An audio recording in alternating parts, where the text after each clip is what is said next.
Okay, so a lot of crazy stuff that's actually going on right now. Today's Force the Vote, January 3rd, Force the Vote. So I heard that Cori Bush did not vote for Pelosi. There's also 3 other people that didn't vote for Pelosi, but they weren't even trying to, like, you know, push for any kind of thing. Spam, Burger, Golden, and Slotkin. At least that's what they said prior. And then I also heard that Jamal Bowman did vote for Pelosi. And then my representative, my right-wing nutcase, she is bragging about how she's voting against Pelosi, which is awesome, but she does it, you know, for all the wrong reasons. She's doing it because she thinks she's a commie, you know, left-wing, crazy, liberal, and all this other shit. And I don't want her there because she's, you know, right-wing. She's the exact opposite. She kills liberal ideas and progressive ideas. So, yeah, what do you think about all that? Well, I mean, the idea that Nancy Pelosi is the center of and leading our Democratic Party and, you know, liberal, progressive, more leaning party. I mean, leading the whole, left side of politics is like, it's no surprise. It's no surprise. I mean, you look at how bad politics is right now. Look at how bad everything is right now. The way I was looking at it, I don't even know if there is a left. There's never been an opposition party. Socialism is like a cuss word, so I don't think we've ever had a left. The Democrats are basically right-wingers, and then the Republicans are right-wingers, and so we're like off the charts when it comes to universal health care, a very basic idea. Like if you're in, say, Sweden or Germany or, Botswana, Cuba. If you're in Cuba, right, it would just be, hey, should we take care of the health of the people? Yes, we should. The whole world does it. I can't think of an actual nation that does not provide Medicare for all for its people. Well, she's like you said, she's not really a commie or she's not really far out extremist lefty. She's actually like the opposition to the Democratic Party going any more left.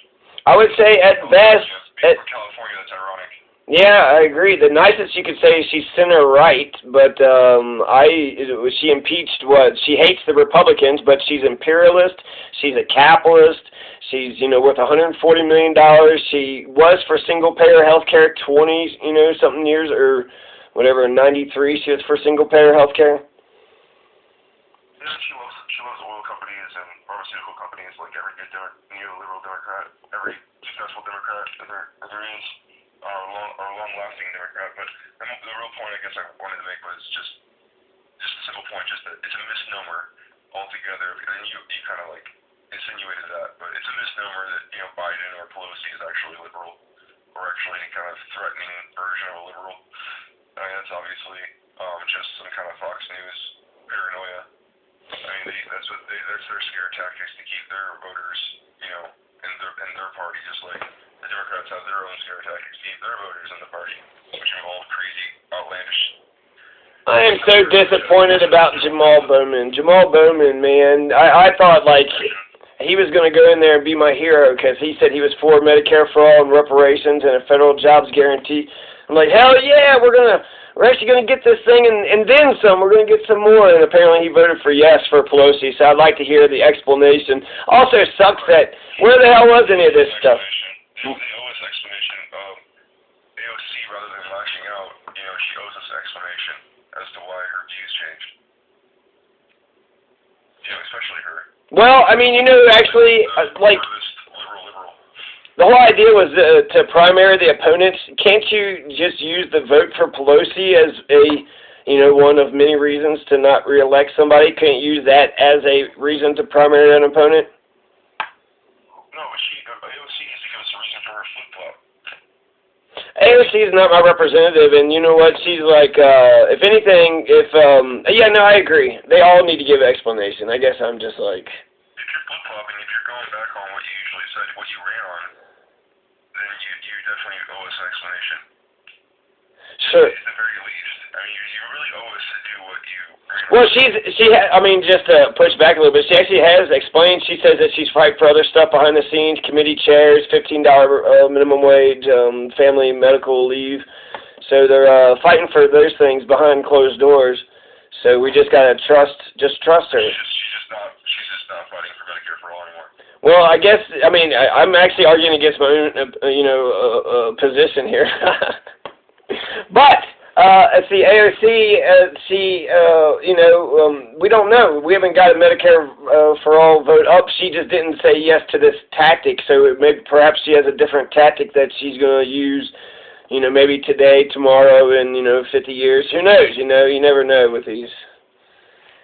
Right, but the thing you gotta look at when you're talking about tactics and like weighing the positives and negatives is like what is these risks that they're Oh man, she's so cute though. She's so pretty. It looks like a millennial, just a nice little young millennial, running around Congress. It's fun, and it's fun. No, man, it's disgusting, man.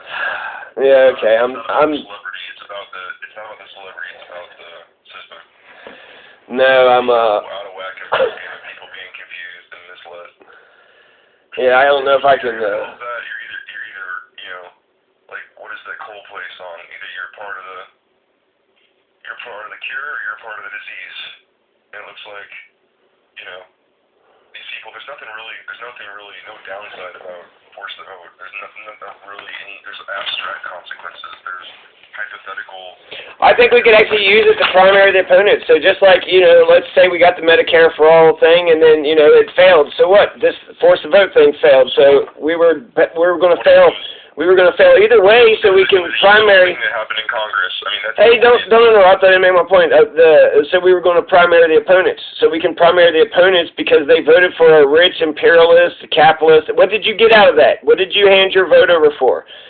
And if they don't have a good explanation, they like you said, AOC, they all need to give us an explanation for why they voted for Pelosi. Why did you just hand your vote to her? Cory Bush didn't.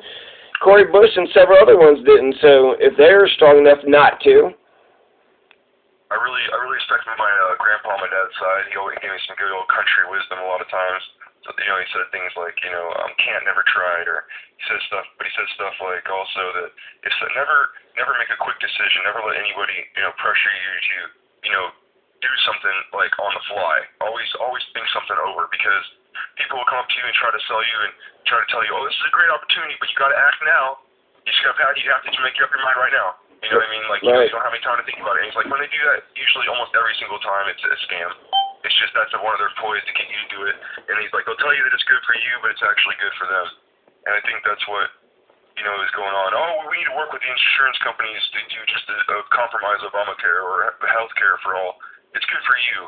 No, it's good for them. It's good for the pharmaceutical and insurance industries and which donate to those candidates. That's who it's good for. And they're going to try to lie to you all day and make you confused about this, but it's not confusing at all. We all know the healthcare situation's broken, beyond broken, and they don't want to do anything about it. They don't want to do the sensible thing that's worked in other countries. The only thing that's humane at all. I think we all know that. So I'm wondering. So what are some things that like everybody agrees on, or what are the main things that need to happen? I think. I like the idea of actually just coming up with the just a top 10 list. Like I'm a YouTuber and I'm a citizen, so I was thinking just about coming up with a top 10 platform for my own. As a citizen, That's something to think about. I have my own platform as a citizen when I'm going to pressure my politicians, and I think that this is what all the platforms should do in order to get concrete change. Here are the top 10s, like just TYT, right? That's the main, the first founders or whatever of internet, whatever. If they oh yes, TYT, they can do no wrong. Oh yes, TYT. I'm now bowing. I'm now doing a bowing motion. I'm bowing for TYT right now. You shouldn't, because they're dog shit. But since 2002, they've been they've been around since 2002. So if every year they would have said, okay, we're fighting to, go against the Iraq War, we're fighting to go against poverty, we could see the progress. We could see, did they achieve their goals? Did they, did we as an American nation did we progress? Did we go forward? What? Sorry, did the TYT flip-flop? I was just thinking about the politicians, like, AOC flip-flopping and TYT. No, that's exactly what it is. It sucks because it's like just being here at home, it looks like they're all cartoon characters. But when they're good and decent and honest, you can hear them right as a regular person. But then it seems like they get sucked into the abyss, and it's like I'm listening to Anna and Jink fight over who's more better between Bernie and Elizabeth Warren, and then Anna's just going on about how a public option isn't enough, and we got to go full blown Medicare for all, and then you hear the promises over and over again. Mondaire Jones just promised went on MSNBC and promised us M4A again, and I'm thinking shit. It sounds just like all those other promises. They know they can get in front of a camera and say whatever the goddamn fuck they want to say, make it sound good and nice, but then when it actually comes to, I wonder, is there? I mean, there's a proportionality to how much mainstreams. What was it? I was gonna say there's a proportionality to how big somebody is and how much they know demographics. And I don't care if it's a politician or if it's a media group, but these people, these celebrities, TYT and Elizabeth Warren, they understand things like demographics. They think they have their finger on the social pulse because they have all these analysts going over focus groups and going over web data, and that's the way that they want to run things. But more natural people who are like a Tim Black, I don't think he's worried about focus groups and demographics. I think more natural news sources, more natural politicians, they're not doing things just because it looks good, Like if your name was pronounced one way and you just pronounce it the other way just because maybe a Mr. Andrew Young. But basically you might just do what seems to be the most popular, cool, smooth, easy thing, or follow the demographics and the focus groups and the polls.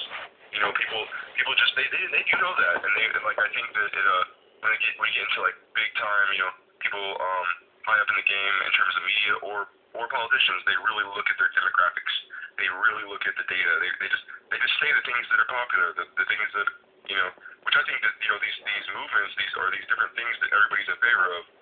Those are being sort of co-opted. They just pander and say the right words. It's just patronizing as hell, insulting our intelligence as hell. Democrats are the most guilty of this, but yeah, definitely just always look out for the freaking looking at the demographics and the way that even TYT, I think maybe Anna, my point is maybe Anna, just by saying she's for M4A or whatever, that she's about that, it could just be all optics, all just a demographic. They just know that it's popular, so they need to represent that. Honestly, it could just all be on purpose and their tricky crackiness. Right.